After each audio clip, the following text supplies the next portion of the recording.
My name is Remy Roque. I live in Baltimore City, and I'm speaking in support of House Bill 235. It is important to me that this bill passes and gives transgender Marylanders the freedom from discrimination that other Marylanders have, especially when it deals with the vital necessities of employment and housing. Like I said, I live in Baltimore, but I grew up in Frostburg, and with the exception of college, I've lived in this state all of my life. Maryland is my home. I was really excited when I got the opportunity to return here as a medical student at the University of Maryland.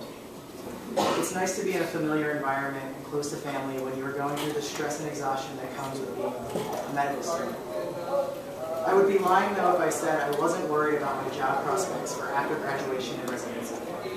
It's not a secret that the economy is not the best for anyone right now, and like many of my classmates, I'm going to graduate with more than $150,000 worth of debt. And even though they say the job market is always good for physicians, as a transgender man, I feel like I have to consider more factors than just where the job is and what field it's in. I have to consider my personal safety and my peace of mind. It will be a lot harder for me to choose a position in a state or city where it's legal for me to be fired because of who I am. And right now, that could happen here, despite my qualifications and despite all of the hard work I will have put in. The prospect of not being able to find a job and pay back my mountain of loans is terrifying.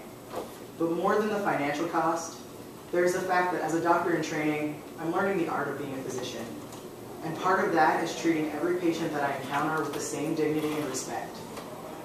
As student doctors, we are taught to leave our personal judgments and beliefs at the door because they don't have a role in the care of our patients. We can't turn somebody away and not treat them just because we don't like who they are. It is just as absurd to deny someone the chance to apply for an apartment, or to interview for a job, or to continue at a job they perform well at because of their gender identity. I don't know where I will end up practicing, but I do think about staying here in Maryland, close to home, and giving back to the communities that have made me who I am.